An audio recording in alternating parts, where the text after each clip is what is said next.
Sembrononya gue langsung gue videoin, ya gue bercandain lah itu mah ya. Guys, ada mayat guys. Masuk gua. Ini kenapa pak? Pas gue ikutin mobilnya kan belok, emang satu jalur doang sih itu belok. Pas gue ikutan belok mobilnya hilang.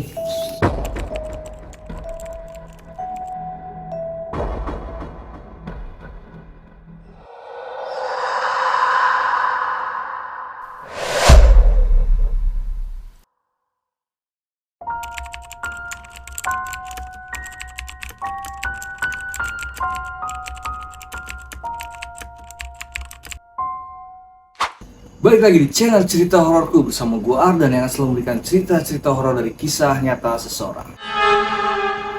Terima kasih buat kalian yang udah nonton video ini atau klik video ini. Semoga kalian tambah rezekinya dan dimudahkan segala urusan-urusannya. Amin. Oke, di video kali ini gue nggak bakal cerita sendiri. Gue kedatangan narasumber langsung yang bakal ceritain pengalaman horornya, yang dimana dia pernah tersesat di desa Goib saat dia pengen atau pergi ke puncak Bogor. Kita langsung sambut aja narasumber kita kali ini. Oke, Mas Roy, apa kabar Mas Roy? Baik bang. Baik, alhamdulillah ya. Alhamdulillah. Gimana tuh Mas Roy? Lu katanya pernah tersesat di desa Goib tuh Mas, saat lu mau pergi ke puncak ya? Ya betul bang. Dan sebelumnya juga lu pernah nemuin mayat ya? Ya. Nah, mungkin karena pas lu nemuin mayat itu kali ya, lu jadi disasarin sama Mungkin ya. Mungkin. Gila sih. Soalnya juga kan gue pas nemu mayat itu gue videoin terus banyak kayak ngebecandain. Ngejantain mayat itu di video Iya. itu kan. Kayak agak mohon maaf nih sompral gitu ya. Iya. Oke. Oke, gimana penasaran dengan cerita Mas Roy ini? Dari di mana dia nemuin mayat, dia sesompral videoin mayatnya, dan videonya juga real masih ada ya? Video Masih ada, aslinya. Bang. Video Masih aslinya ada. masih ada, nanti gua buat cuplikan nanti gue cantumin video asli dari Mas Roy yang dia nemuin mayat itu. Sebelum gue lanjut videonya atau cerita Mas Roy ini, buat kalian yang belum subscribe channel Cerita Hororku, tolong di subscribe dulu dan klik tombol loncengnya biar kalian gak ketinggalan cerita-cerita horor lainnya. Cerita hororku dimulai.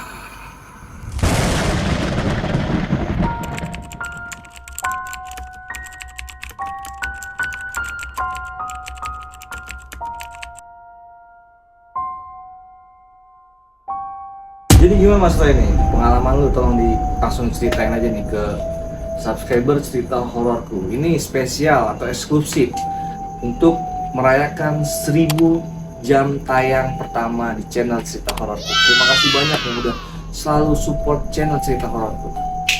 Ya langsung aja. Jadi awal itu kan gue kerja kan sama teman gue itu.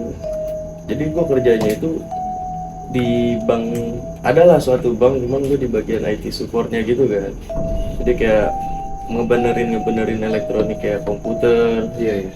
terus laptop segala macem lah, PC gitu. Nah, gue kerja waktu itu dapat di daerah Jonggol bang. Di daerah Jonggol, sebelum berangkat ke Jonggol kan gue lewat Cibubur ya. Di Cibubur itu gue nemuin mayat bang. Dan dengan sembrononya gue langsung gue videoin, ya gue bercandain lah itu mayat. Guys, ada mayat guys. Masuk gua. Ini kenapa pak? Kayaknya sih begal, kayaknya emang. Begal ya?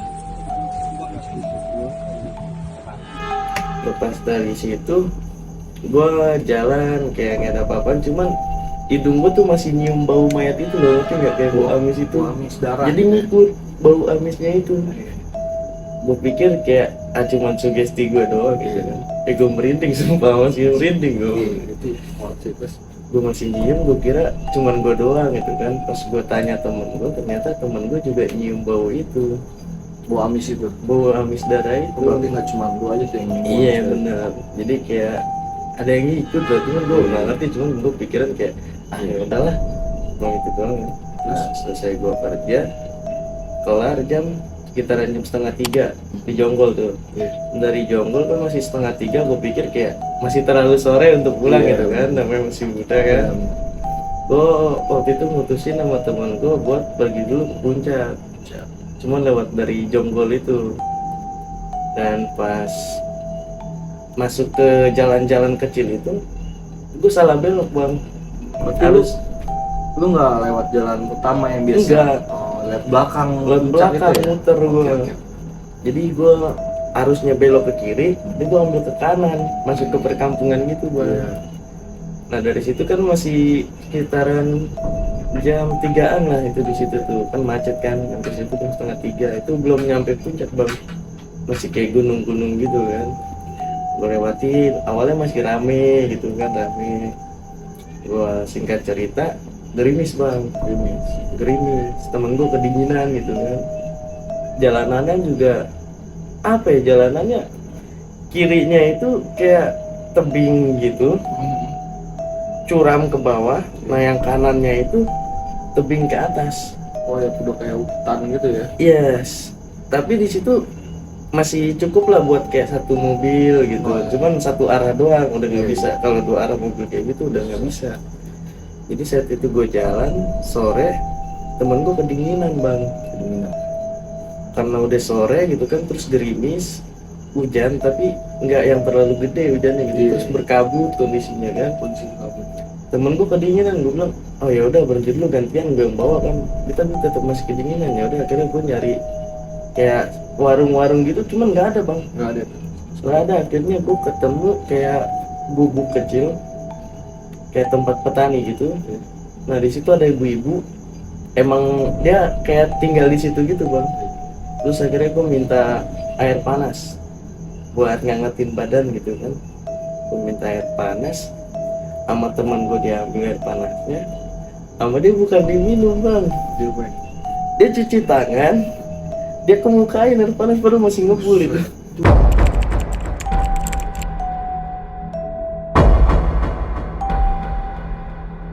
Masih panas banget. Masih terus ya? panas banget. Itu kayak hipotermia nggak sih bang? Namanya bang, Iya, nggak jadi. kuat dingin gitu kan. Iya. Terus panas itu ya Udah kan? pucet mukanya kan, gue kasihan kan, gue lepas jaket gue kan. Gue lepas jaket gue kasih ke dia, gue lanjut bawa motor. Cuman nggak lama, emang gue dulu waktu itu belum lancar banget bawa motor bang. Jadi akhirnya gantian lagi tuh dia lagi yang gue, karena jalanannya ancur-ancur batu-batu gitu, gue ngeri jomplang ke kiri kan. Soalnya kan udah curam jurang gitu.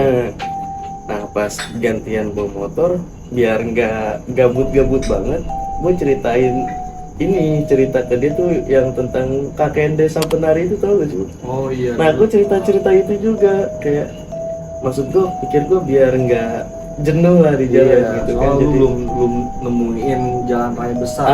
gue masih di pelosok nggak jelas itu. Tapi kan. lu nggak buka Google Maps apa gimana? Google Maps nggak ada ininya bang, Oh, ada sinyal. nggak ada sinyal. Mending kalau ada edge gitu, kayak gitu. Nggak ada Sama bener-bener. sekali nggak ada. Awalnya gue pakai Google Maps, Oh, cuman dari bawah lu pakai Google Ah. Maps nih. akhirnya makanya itu gue salah belok karena Google Mapnya itu udah nggak dapet sinyal. Iya, iya. Nah habis gue cerita KKN itu kan, gue ceritain ke teman gue, akhirnya teman gue bilang udah gini kan, kayak ngelarang gue lah buat cerita kayak gitu lagi, buat dilanjutin lagi. Ya udah akhirnya gue lanjut jalan, nggak kerasa itu jam udah pengen maghrib bang. Udah pengen maghrib, gue masih belum nemu jalan, padahal gue estimasi awal buka Google Maps itu kan cuman 1 jam apa 2 jam gitu kan. Iya. Cuman kok dari jam setengah 3 gue nggak nyampe sampai pengen maghrib gitu kan.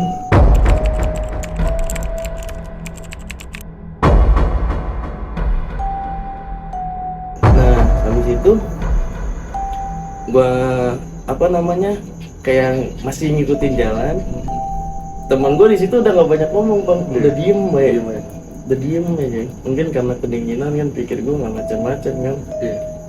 Dia jalan, masih jalan, pas gue tanya ngapa lu tiba-tiba diem, lagi cerita awalnya gitu, kayak lagi cerita nggak jelas aja gitu. Tiba-tiba langsung diem. Dia bilang kagak, cuma bilang kayak gitu tuh, nggak mau ngomong dia. Akhirnya gue ketemu kayak ada musola bang, itu ajan kan. Iya. Dia ajan, kayak rame tuh, Iya. ada anak-anak kecil pada lari, Oh, terus iya. ada bapak-bapak mau sholat Iya, gitu iya. kan. Gue tanya lah sama salah satu di situ kan, Iya. kayak abang-abang lah. Kayak santri gitu ya. Iya, pakaiannya dia pakai kopiah hitam, kemeja, terus pakai sarung. Gue tanya, Pak, maaf, jalan ke jalan gede lewat mana ya Pak? Dia nggak jawab bang. Jauh gimana?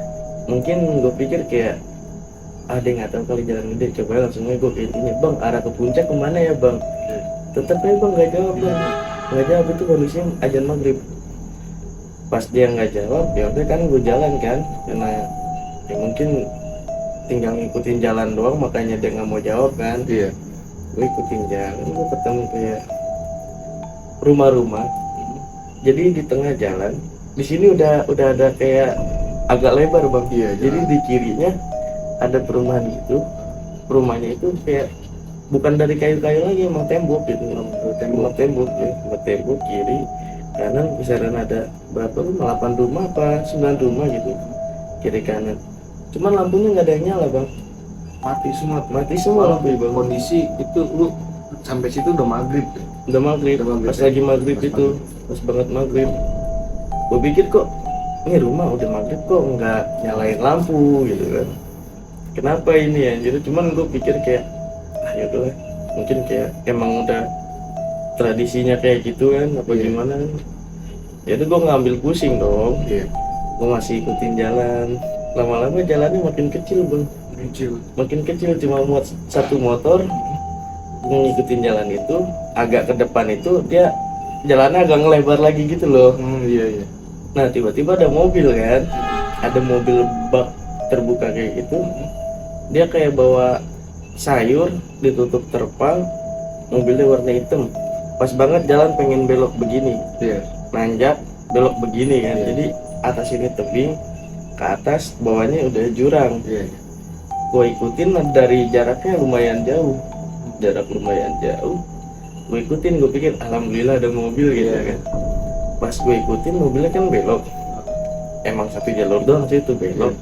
Pas gue ikutan belok mobilnya hilang.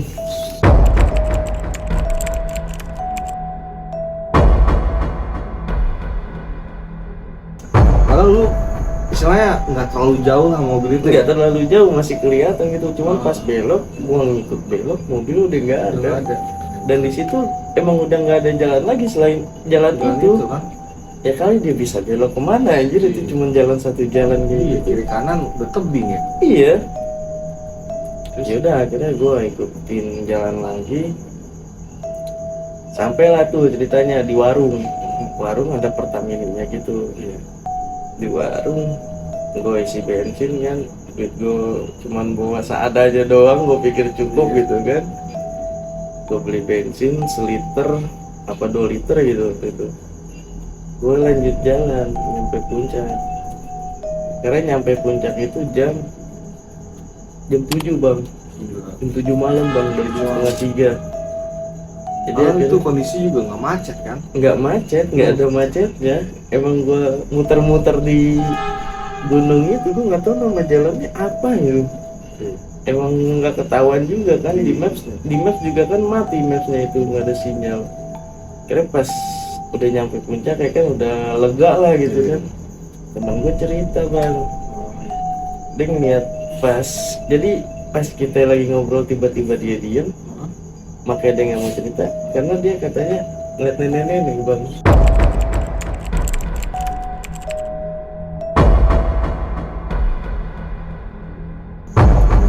Turun dari atas Tebing pelan-pelan. itu? Iya. Anjir, mending gue nambah. Gue merinding dong.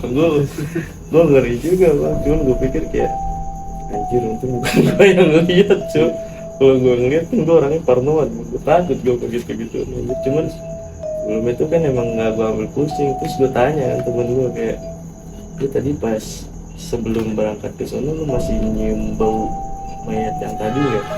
Dia masih terus dia bilang kayak, ya anjir gue kira gue doang yang nyium. Perlu nasa-nasa itu bau amis itu tetap ada gitu. Masih ada bang. Jadi gue panjang jalan tuh nyium bau amis nggak jelas gitu bu, anjir gitu. Sampai nyampe puncak tuh. Iya, cuman pas udah hilangnya itu pas gue turun, kayak gue turun kan, gue dapat sinyal, gue ngabarin teman gue kan, teman gue ada di daerah Taman Safari, gue mampir dulu ke situ kan, kayak ya udah mampir lah anjir, gue juga masih shock gitu kan, gue mampir dikasih makan lah tuh, gue ceritain lah semuanya dah tuh ke teman gue itu, ke keluarganya. Cuman dari situ dia bilang kayak untung aja lu selamat, soalnya banyak orang yang lewat situ tuh kayak gitu nggak ada yang pernah balik.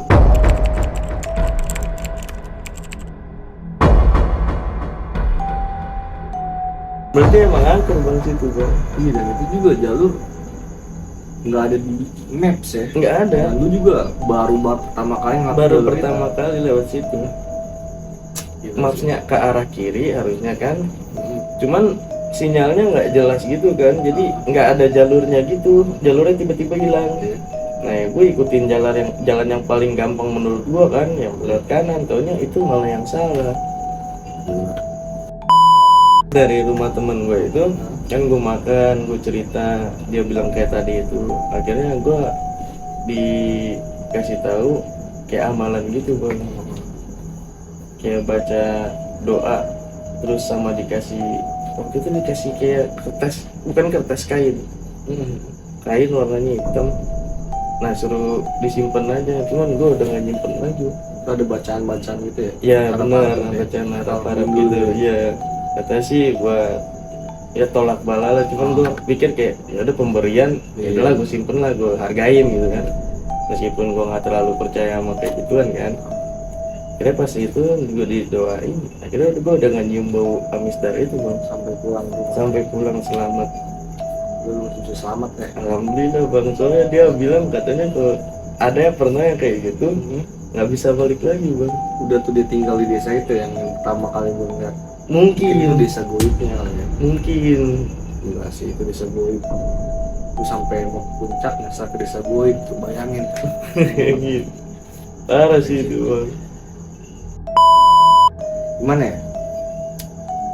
Pengalaman sampai benar-benar lu nemuin desa goib yang padahal itu kondisi maghrib ya. Maghrib Terus lampu mati semua, Mati semua. Nggak ada hidup, kayak nggak ada kehidupan lah di situ ya. gue pikir kayak oh mungkin mati lampu gitu kan. Iya, bisa jadi. Cuman itu masjid atau musola kok bisa aja. Oh iya, itu di sekitar desa itu juga. Iya. Juga sih. Waktu perjalanan itu kondisi jalan kiri kanan tebing, terus berkabut gua ya kan. Berkabut, gerimis, temen Dan gue kedinginan. temen lu kedinginan, dan kondisi juga udah mau maghrib atau udah gelap lah saat itu ya. Udah gelap bang. Gelap banget anjir, tinggal Lampu motornya itu masih kuning, udah gitu kalau misalkan gasnya agak dilepas itu redup bang. masih Jadi harus digas terus, cuman kan nggak mungkin digas terus jalan Iya. kayak gitu. Jadi lampunya juga seadanya. apalagi lu juga nggak tahu jalan ya. Nah, gua nggak tahu beloknya mana, ininya mana. Gila. Itu yang paling horor sih, yang waktu lu masuk ke desa itu, dan desa itu lu ketemu orang juga, lu nanya nggak dijawab, Orangnya diam aja, datar mukanya kayak ya gitu aja ada udah ekspresi gitu datar. ya? Iya, nggak ada ekspresi. kedua lu ketemu mobil dan tiba-tiba mobilnya Mobilnya hilang, hilang. belokan. Terus yang ketiga pas udah nyampe puncak, akhirnya selamat juga sampai puncak, temen lu cerita ternyata dia di tebing itu ngeliat Nenek turun turun. sih, horor banget dong merinding. Nah itu dia guys, cerita Bang Roy yang dimana dia tersesat, yang mau ke puncak. Dia sebelumnya nemuin mayat, dia agak sompral ya kan, videoin mayat sambil bercanda-canda gitu. Akhirnya dia tersesat lah sampai masuk ke desa goib. Entah itu desa goib atau apa, tapi yang jelas sedikit aneh lah itu desa. Yang dia temennya juga sempat melihat nenek-nenek turun dari tebing. Nah, terus di kolom komentar, gimana kalau kalian ada di posisi Bang Roy yang tiba-tiba habis nemu mayat, terus dia nyium bau amis terus, dan sampai akhirnya dia tersesat di desa yang nggak tahu itu, entah itu desa goib atau desa apa, yang jelas itu desa aneh banget lah. Dan pas di perjalanan itu bang, gue juga berdoa gitu kan, kayak ya Allah masa gue kayak gini sih berakhirnya, kan nggak lucu gitu kan, gue udah nggak tahu jalan, ya tolonglah gitu kan. Gue pengen nangis panjang jalan tuh, gue berdoa bang, gue berdoa, gue takut anjir, apalagi kan belum lama gue jalan itu kan sebelumnya ada cerita KKN Desa Penari itu bang, jadi gue takut anjir. Lu langsung apa sih, ke-trigger gitu ya? Iya, itu dia bang. Oke, terima kasih nih buat kalian yang udah nonton video ini dari awal sampai akhir. Jangan lupa like, comment, share, dan subscribe channel Cerita Hororku biar gue makin semangat memberikan cerita-cerita horor dari kisah nyata seseorang. Terima kasih buat Bang Roy udah Iya, Bang. ceritain Iya, pengalaman horornya. Buat kalian juga bisa sharing cerita horor kalian ke channel Cerita Hororku dengan mengirimkan cerita horor kalian melalui email atau nomor WhatsApp yang udah gue cantumin di deskripsi. Atau kalian juga pengen langsung nih jadi narasumber cerita langsung di channel Cerita Hororku, boleh aja. Hubungin aja email atau nomor WhatsApp yang udah gue cantumin juga di deskripsi. Terima kasih, gue Ardan pamit, sampai jumpa di cerita-cerita horor selanjutnya. Salam cerita hororku. Yoi.